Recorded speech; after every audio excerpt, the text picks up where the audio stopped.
Welcome back, ladies and gentlemen. This is Kaz with another episode of my blind playthrough of Pillars of Eternity. So last episode we did some talking with Adair here, and we also reached out to touch some people's souls, numerous apparently. Read a couple of books and got a quest from the blacksmith to find his missing supplies that were supposed to be delivered, I believe, and also to possibly find his missing, I guess, apprentices or workers. Not exactly sure what they are to him, but so anyway, we're gonna get this started, and we're gonna Certainly. trying to work up to a certain point before I stop recording episodes, and once I get to that point, then I will take a break and start posting all this stuff. So looks like we have a villager. Looks like we have a crate here that we can open. Ale damage reduction. Okay, not bad, not bad. For one. Huh. Okay. So let's just barge into this poor person's house because you know that. Oh, hello, Nanton. How are you? The Deerwood Part 2: The Broken Stone War. In 2626 AI, a group of farmers, while clearing farmland for planting, accidentally knocked down one of the ancient Adra menhirs on their land. This innocent act drew the ire of the native population and started what would come to be known as the Broken Stone War. When it was finally over, several thousand colonists had been killed, as well as hundreds of the Glenfathans.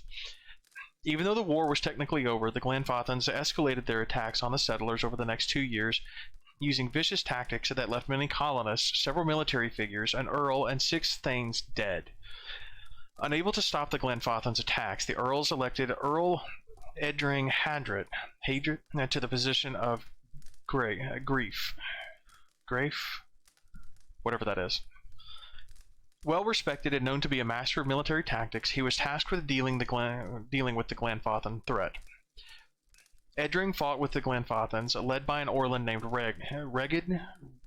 Yeah, we'll go with Regid. For the next 2 years. Neither side can gain the upper hand on the other, resulting in a tense stalemate between the two groups. Because of this stalemate, the hostilities slowly died off, and in 2631, the Deerwooden people signed a treaty with the Glenfathans. Regid would step down, the Glenfathans would stop their attacks altogether, and the Deerwooden people would leave the ruins alone.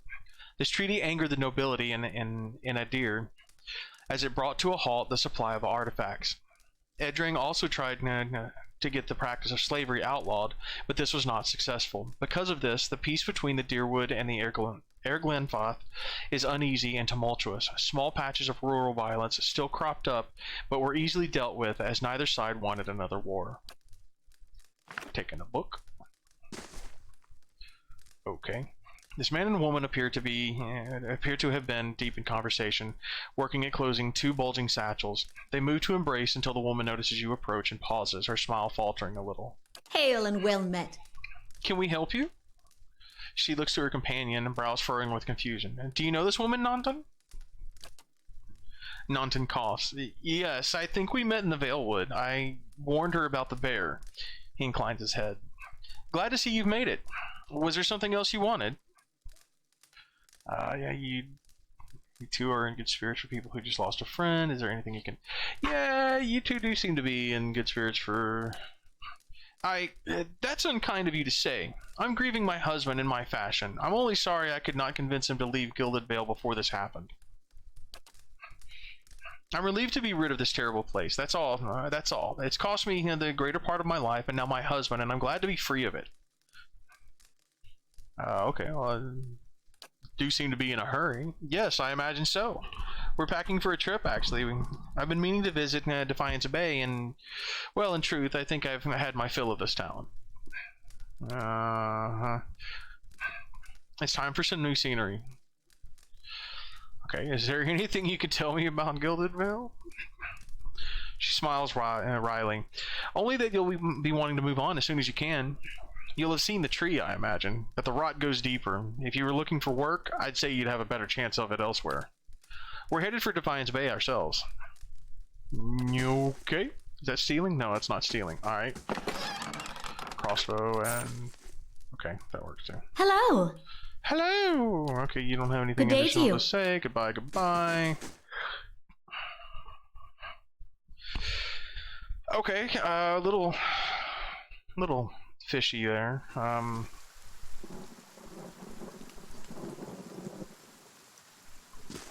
Okay.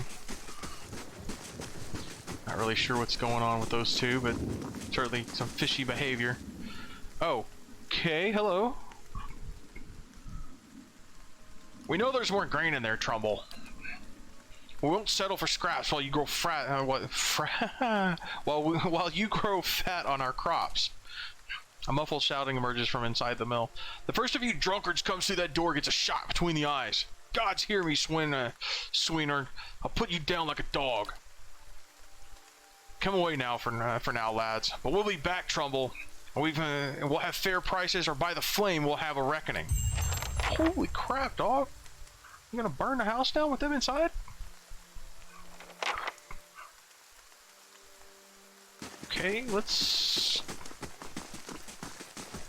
go grab this, what appears to be a mushroom before we go do this.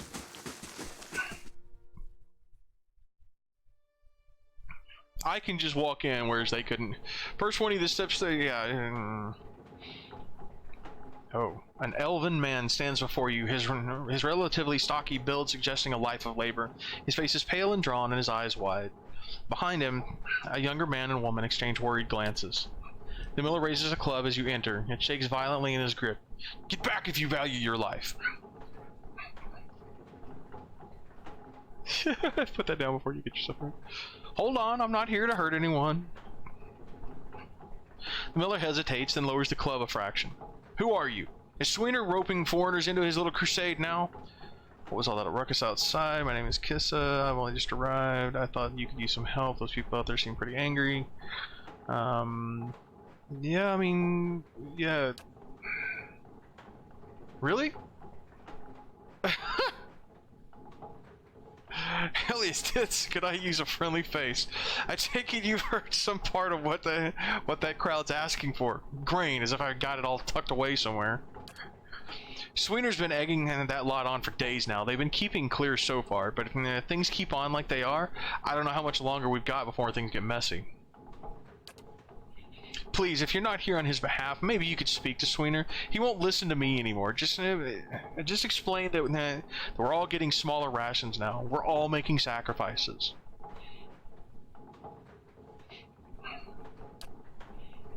I had some other questions. What was all that ruckus outside?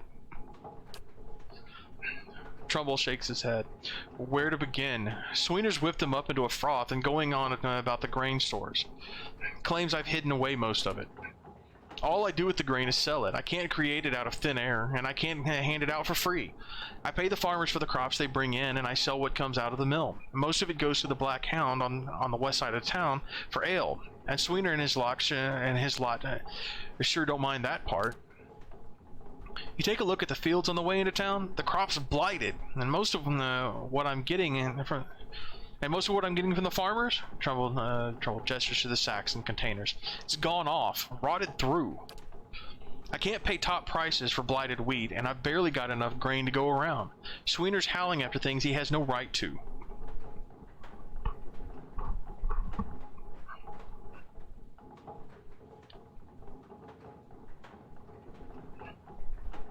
I mean, yeah, it does seem like a pretty clean story for a messy situation. Trumbel frowns. It's not. Look, Sweener's always been a rotten bastard. With stores so limited, maybe I save the good stuff for people who deserve it. Afra, for instance. She's expecting a child. Should I let her starve instead? Do the villagers know about the grain supply? Trumbel looks embarrassed. Some, the innkeeper for instance. It's better not to worry anyone. I'll be trading for supplies soon enough. If we can just keep things calm until then, we'll be in the clear. The innkeeper? I wouldn't drink the ale, is all I'm saying.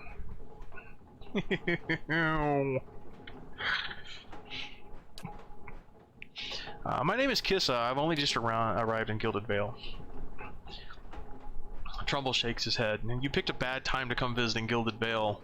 Gilded Vale had all its shine scraped off. Just a big dung heap now, and Sweener thinks he's king of it. They're all of them mad. Now, who's Sweener?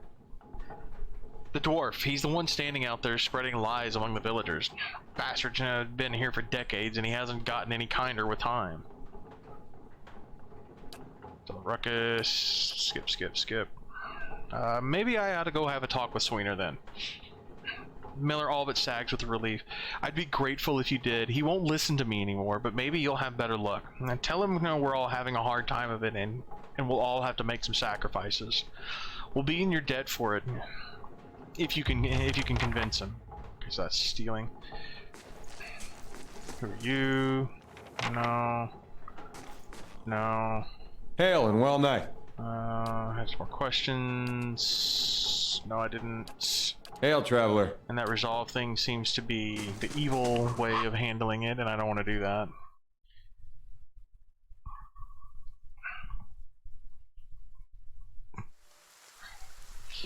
Alright, so we will get over there and talk to Sweener shortly. We're gonna finish exploring the town here.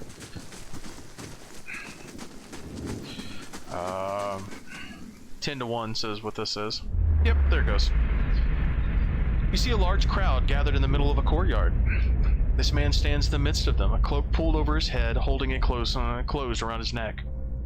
The crowd has congregated around a platform, and they all watch, transfixed, as a man is led to the platform, flanked by 2 city guardsmen. The man is shackled hand and foot, but carries himself as a nobleman, not deigning to even glance at the crowd. The cloaked man pulls his cover closer around his face and turns to leave, hunching over to avoid being seen. A crier on the platform unrolls a parchment and begins to read, but the man pays no attention, intent on getting away from the courtyard. The crier's voice grows louder and more intense as he reads, and voices from the crowd start to punctuate sentences.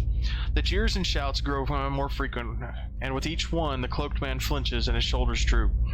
He breaks from the crowd, coming to the edge of the courtyard as the crier reaches the end of his proclamation. The crowd grows silent again, save for the occasional shout. The man turns back to look at the platform, seeing his father kneeling before the block, neck exposed. The executioner moves into position, lifting his axe to strike. The man turns suddenly, unable to watch. There's a wet thunk, and the crowd breaks into cheers and applause. He leans against the wall, regaining his composure, then straightens up. With obvious resolve, he strides off, away from the crowd and his legacy. Dude, what did your dad do to have that happen? Whoops, clicked on the wrong thing there. You see a pair of immediately polished leather boots and an impeccably maintained goatee. Their owner, a slightly hook-nosed man with a wicked grin and narrow eyes. He bobs his feathered hat at a nearby merchant as he ambles by. A small piece of parchment held tight in his fist, ink staining his fair fingers. He seems to know most of the merchants of the market, stopping to engage some, nodding at others, and even bartering for minor goods with a select few, always smiling, laughing, and exchanging jibes. He approaches his heavy-set Amaw, a smile plastered stiff across his face, and jokes about the weather. She jokes back, subtly palming him several gold coins. When he walks away, the paper in his hand is gone, and the smile on his face far more genuine. He tips his cap at her, winking, and trundles off with a new spring in his step. What's in the box?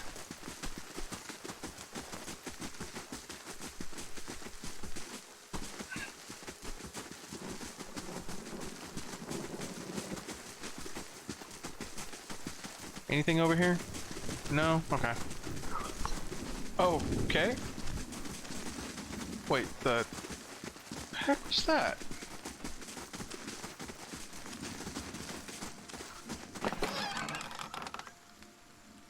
Goldratt shoe.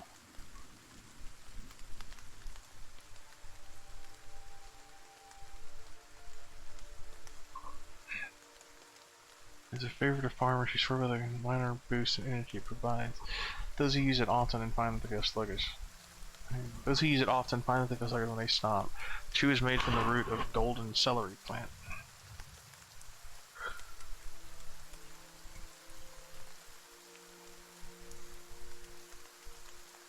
Okay, so it removes Goldratt chew crashed. and while it's active, 303 might, 300 might, wow.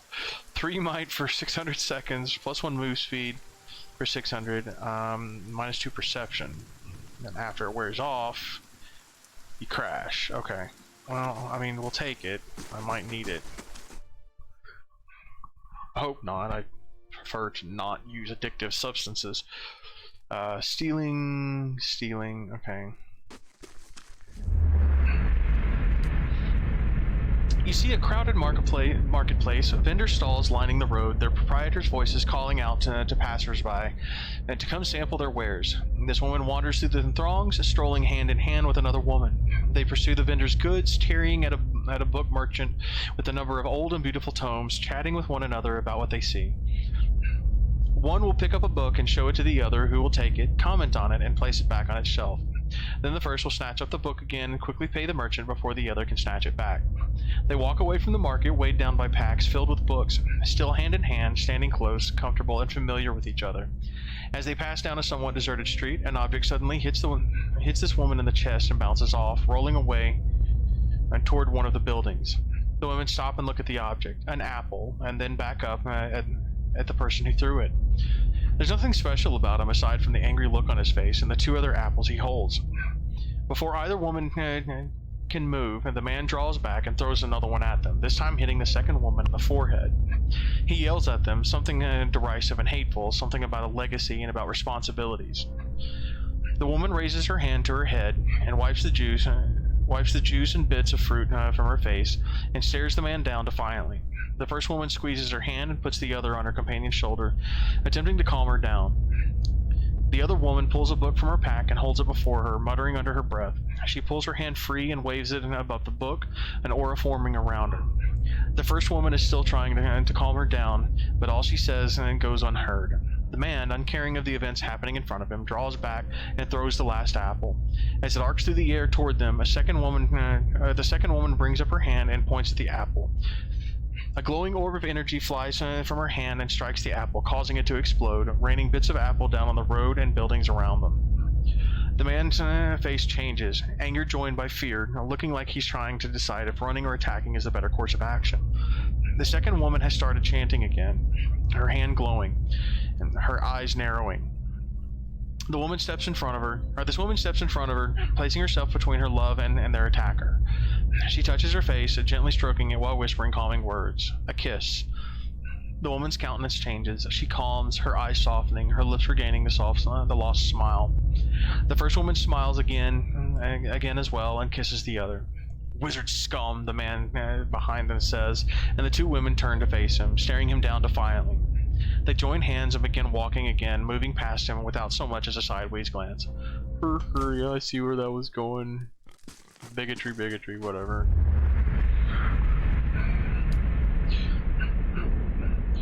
You see a key turn gently. Wait, start over. You see a key turn gently, steady, and hear a ghostly click as the door swings inward. 2 figures slip in, locking the door behind them, and begin their prowl. Their hunt is efficient, and it takes them a little time to acquire a sizable collection of documents and oddly shaped velvet pouches. Quick hands fill pockets, rucksacks, bags. The door opens downstairs, and everything freezes. Footsteps. A tired giggle. The thieves are all The thieves are all eye whites and short breath as they empty their pockets of all but the necessities. Anything noisy, wow, screw that word. Anything noisy, hurriedly replaced. Silence from downstairs, and then tentative steps up the staircase. A voice calls out. One thief creeps forward, the other gesticulating wildly for him to return. He continues forward, crouching by the banister. He sees a gaudy shoe and shoves. The woman falls with a cut-off scream, rolling lifelessly to the floor below.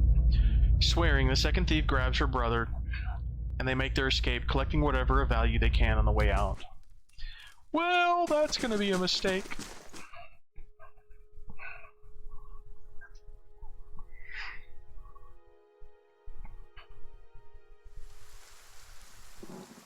Alright, so I think... yeah.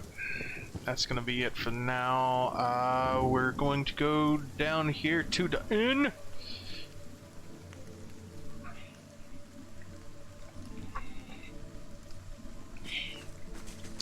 So I do apologize that I have spent several episodes here in town. We are going to get through this as quickly as possible. I am trying to fly through it. I too am looking forward to getting something that's a little bit more exciting than talking to people. So, alright, so it looks like we got Sweener over here along with some other fellas. We're going to go talk to him. Alright, so if I talk to you, if you're not an ale, I don't have business with you.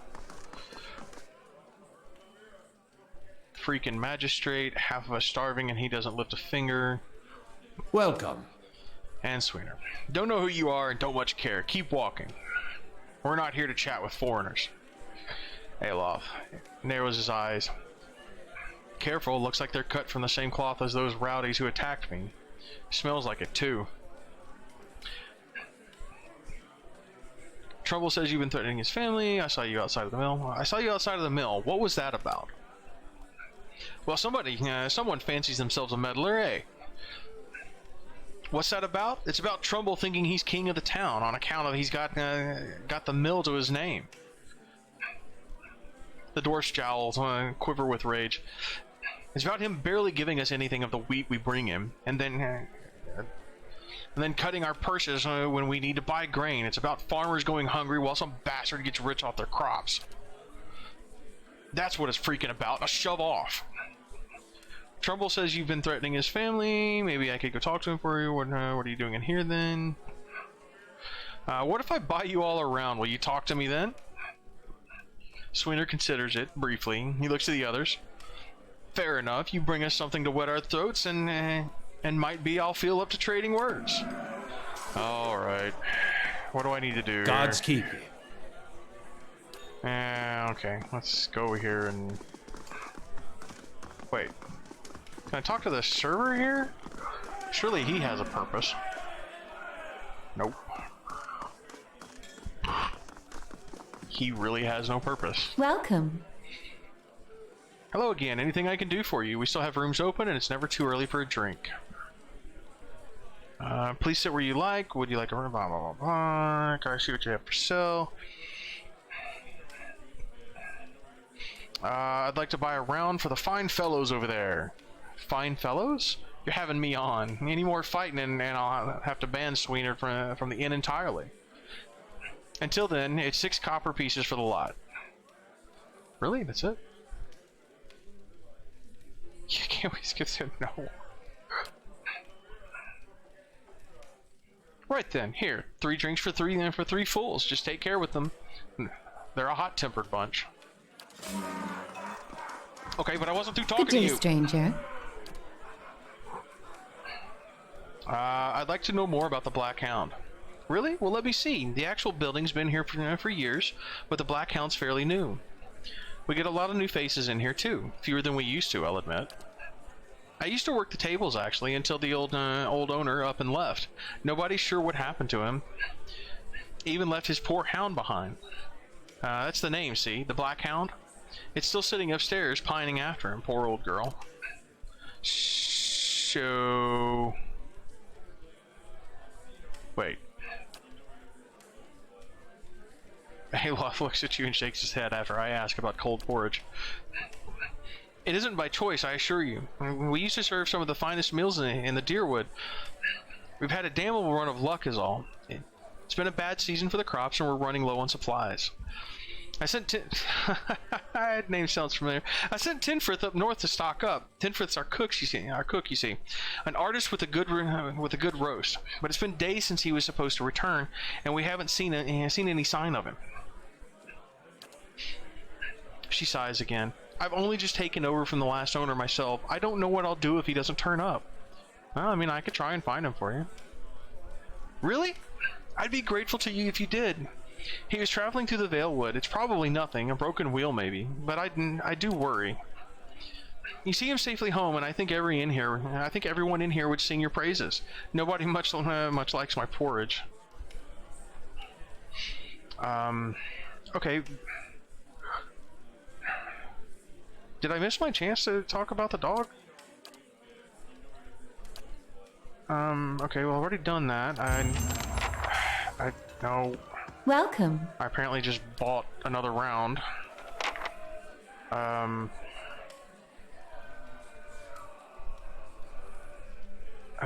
Oh, what happened to asking about the pupper?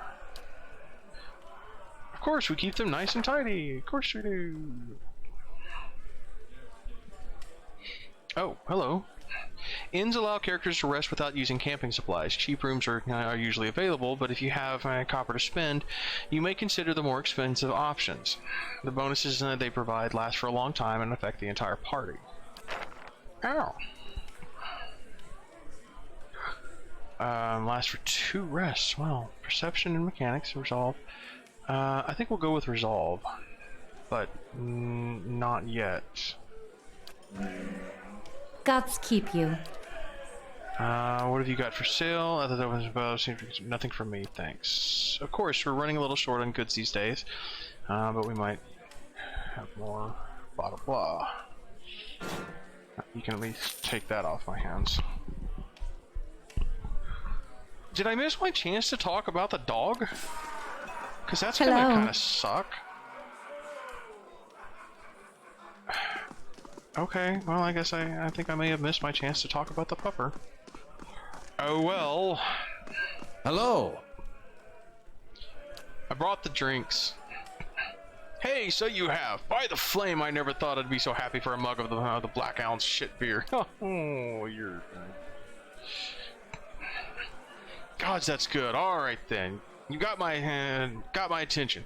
What is it you've got to say that's worth a round of drinks? Look, there's no sense in threatening the miller. You have him up against a wall. Maybe you could ask some of the other villagers for help.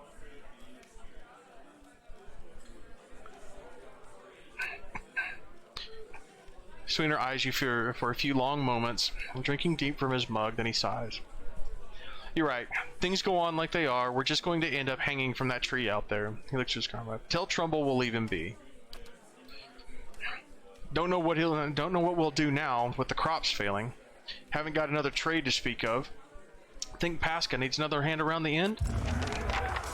I doubt she would want your help. Can I talk to you about the pupper now? Good day, stranger.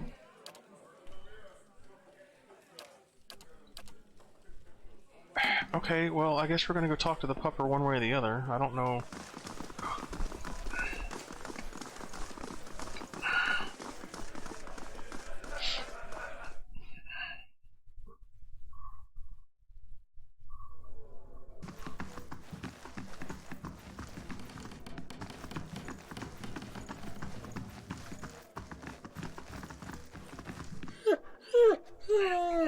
Oh, here, okay. The hound stares intently at the covered window, head cocked as if waiting to hear a particular sound. It looks up when you approach and whines a low note, tail wagging slightly. Well,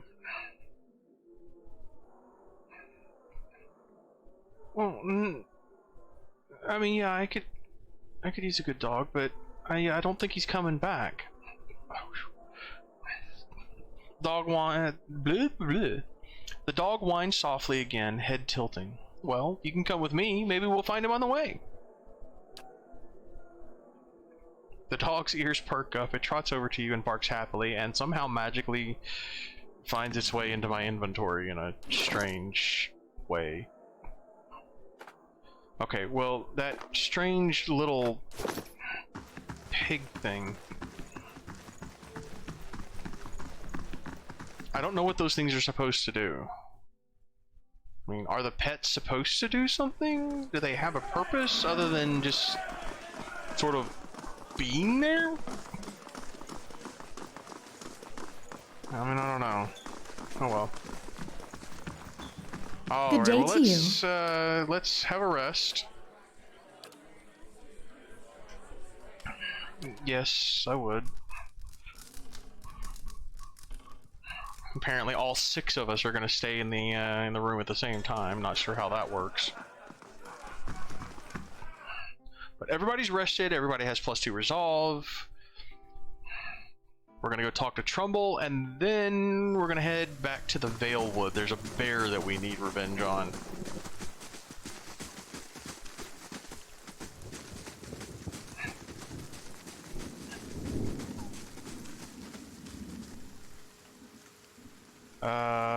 Nope, there we go.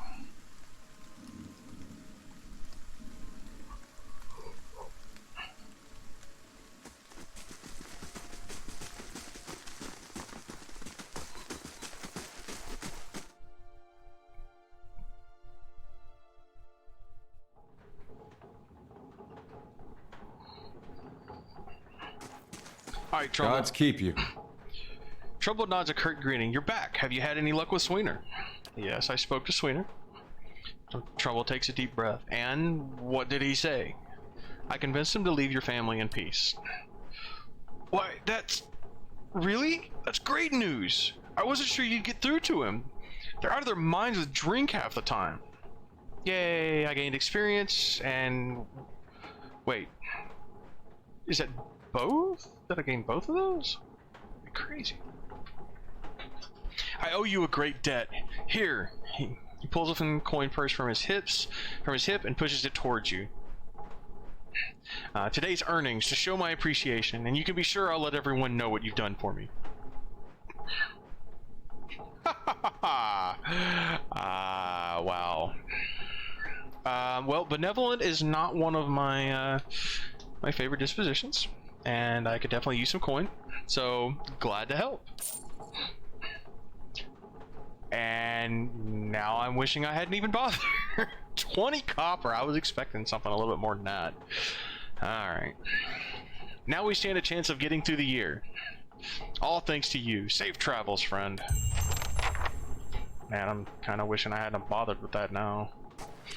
Freaking 20 copper. It was like a waste.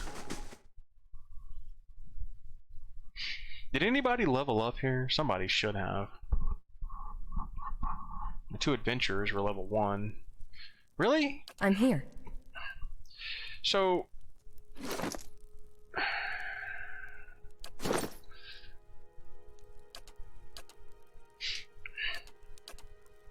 So is the experience doled out, is it split between the entire party? Certainly.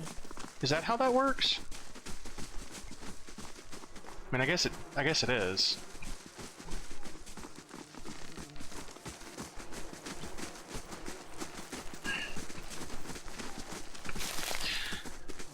Alright, so you know what?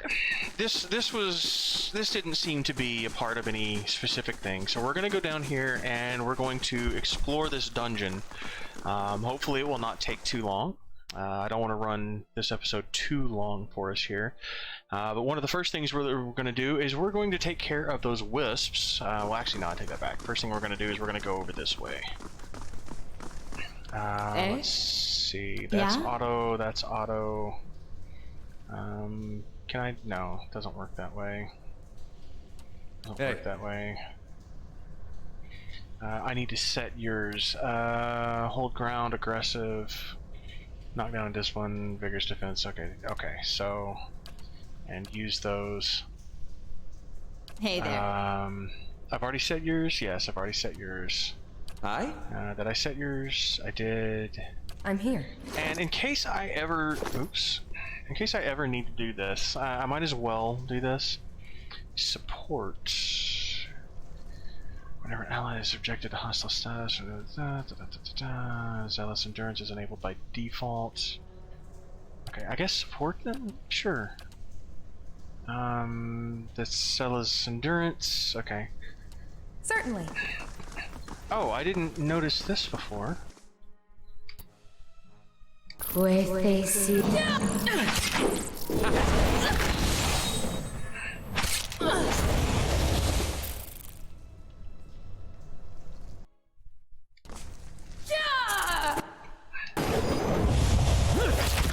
Nice! I don't...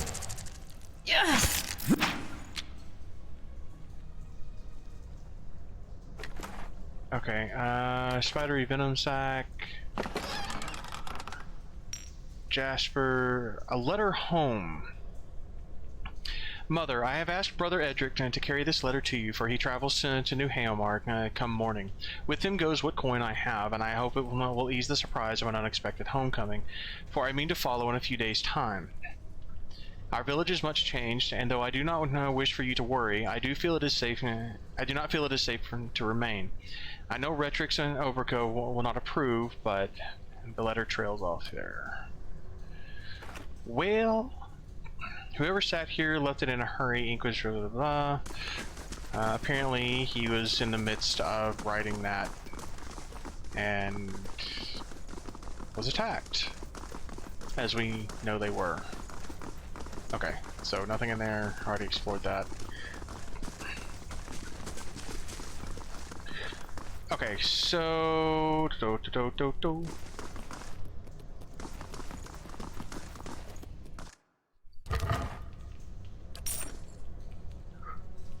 I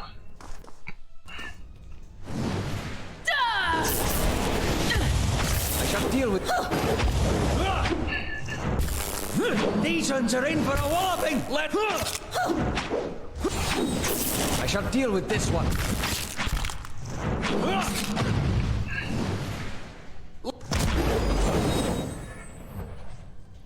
okay, now there was a guy here before. Okay. What is this?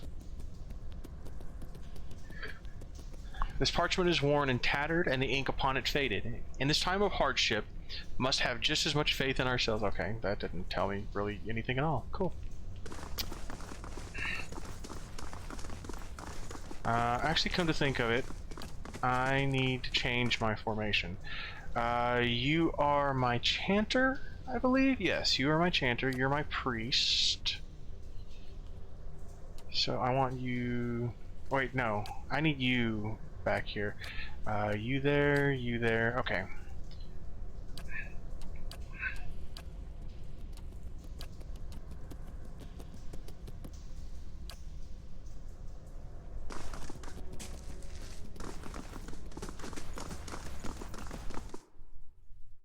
Lava beyond seek. Let's have...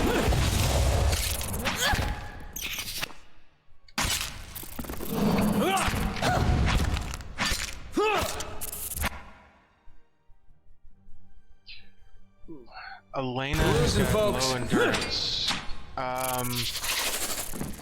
Sounds like Elena didn't do too good a job of doing her job.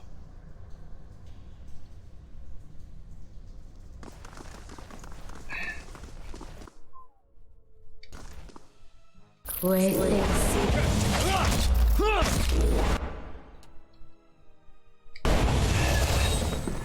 Lava ruby. Why? Why? The red-brown smears flake away under the toe of your boots. Okay.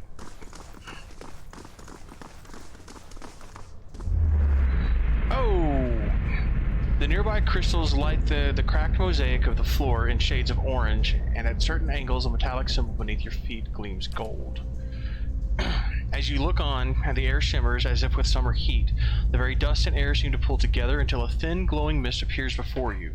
In its rippling gleam, you sometimes think you can see the shape of a man, features rendered in broad strokes of air and smoke. Strike out of the form. I'm a mindless moron. Is anyone else seeing this?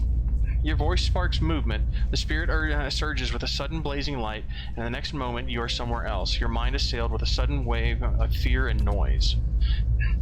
You are in the chapter hall. Priests and faithful have gathered in a great crowd, spilling into the hall.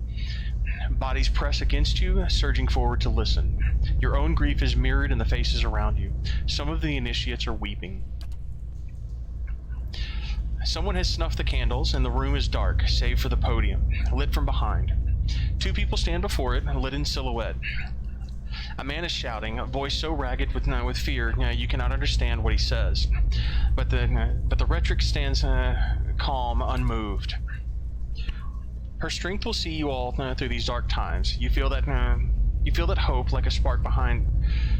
You feel that hope like a spark behind your ribs, like a spark behind. Wow, just massacred that. Start that over. Her strength will see you all through these dark times. You feel that hope like a spark behind your ribs. Somewhere behind you, someone begins to sing. The spirit tears itself from you with sudden dizzying force, and you find yourself back before the ruined altar, swaying. The spirit fades as suddenly as it appeared. Ethan, Alof looks at you through narrowed eyes. Are you alright? You seemed lost just now. This happens a lot. You'll have to get used to it. Nice. Alright, so yes, I'm fine. I'm a watcher. I don't know any of these people well enough to yet, although he would have heard me talking with him. So I don't know why I'm saying this.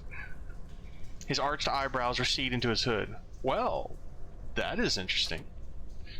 He gives you a sly grin. And I expect this has something to do with the hooded figures in the ruins, In any case, I appreciate your honesty.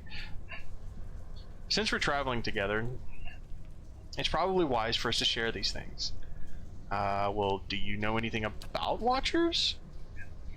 Only that they're rare and that they seem to have unique insights into certain soul conditions, as you just demonstrated. Glad I could help. Oh, hello. The face of this statue has had most of its features struck off along with portions of its hands. Rude? My eyes are peeled. I keep forgetting I need to be sneaking around some of these places so I can try and spot stuff. Anything? Anything? Hello? Should have done that in the other room too.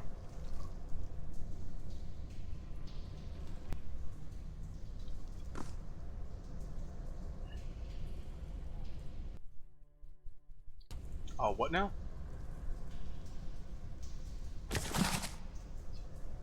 Oh, look, more things to read.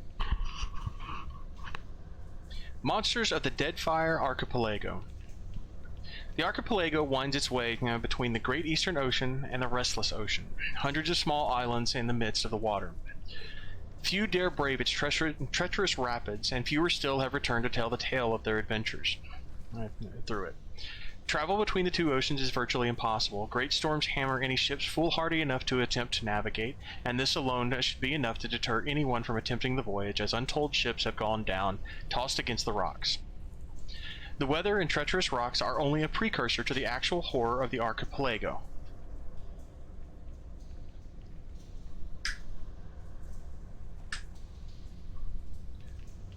The terrors of the deep. No one knows how many creatures stalk the oceans, waiting for unsuspecting sailors to drift into their waters. But we do know of some. Barbed Ravager, a giant shark that is known to ram passing vessels, trying to knock sailors off the deck and smash a hole in the hull, and has tremendous spines protruding from its side and back that are presumed to be poisonous. The largest sighted barbed ravager, with survivors, was estimated to be almost 30 feet long. Winding Serpent. Smaller than the Ravager, but potentially longer, the Winding Serpent attacks in small packs, usually 3 to 8.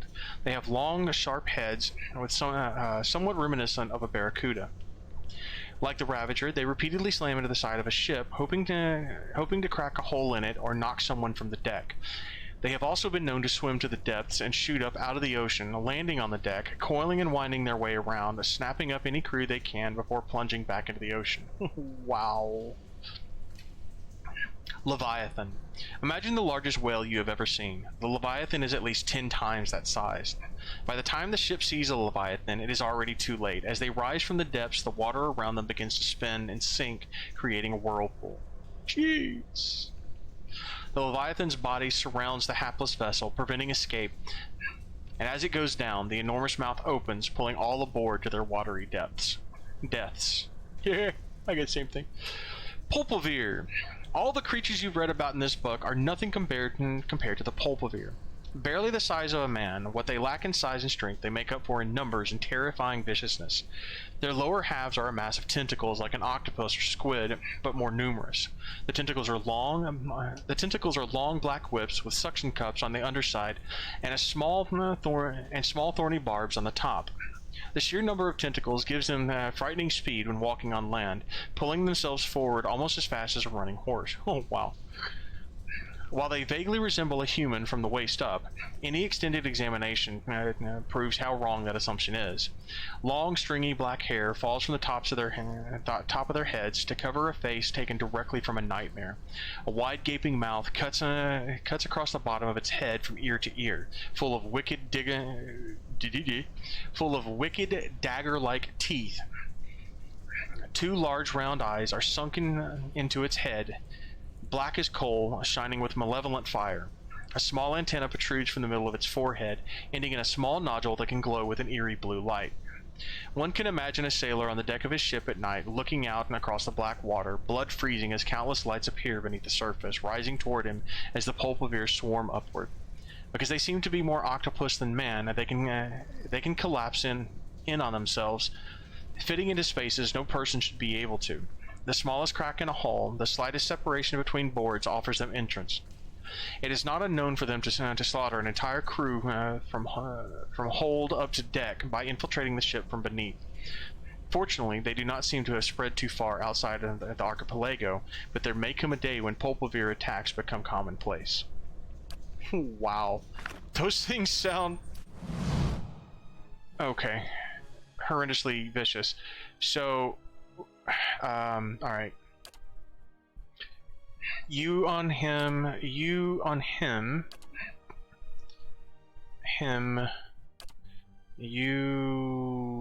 guess on him, and you just go there. Hey.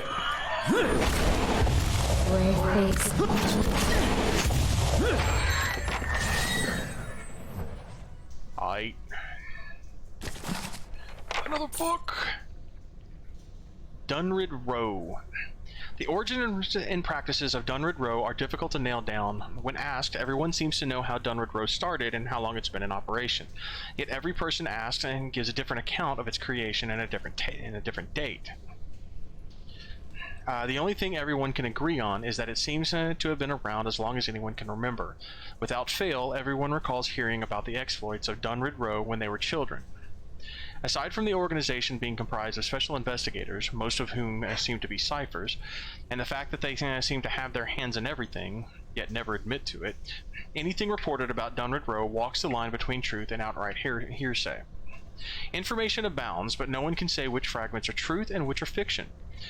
I will provide all I have uncovered and leave it to the readers to decide for themselves, as all of it feels both plausible and unbelievable at turns. Now, the group is supposedly named after the street where its headquarters are located, in a building called Hadrit House. It is said in some circles that this is just the name they want people to think they're known by. Their real headquarters, people whisper, is elsewhere. Why would they do this? It's simple. It's far easier for them to infiltrate, to hide, to carry on behind the scenes if everyone is concentrating on Dunrid Row. Divert attention where you want people to look, and you can act behind their backs with impunity. People who have had interactions with agents from Dunrid Row invariably describe them as unmemorable. No detail as to their appearance, behavior, or anything beyond the fact that they were there seems to stick with anyone. Are they truly nondescript, or do their ciphers use their powers to remain anonymous? As with so many questions regarding Dunrid Row, no one seems to know.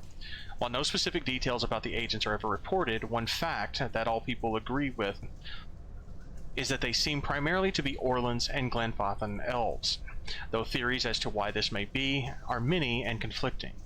Their presumed headquarters is supposedly run by Lady Adis Webb. Though no one seems to be able to pinpoint the time of her arrival, the author was unable to locate a single person familiar with Dunrid Row who could remember a time when she wasn't around. Many things are hinted at behind closed doors about Lady Webb, but few are willing to elaborate. For it is rumored that although she has not left Hearted House since anyone can remember, she is a cipher of tremendous power, and that she can read the thoughts of the entire city at will. Theories abound regarding her age, her reasons for what would seem to be a lifetime of seclusion, and even of her secret control over all of Defiance Bay, if not Deerwood itself.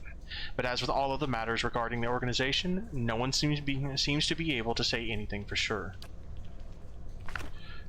Alright, well, I am going to clear... actually, no, I'm not. I'm going to go ahead and end this episode here, and after I loot this guy of his ear, apparently, and we will pick it up next time. So, once again, I do want to thank you for joining me, ladies and gentlemen, and don't forget to like, comment, subscribe, share, and I will see you in the next episode.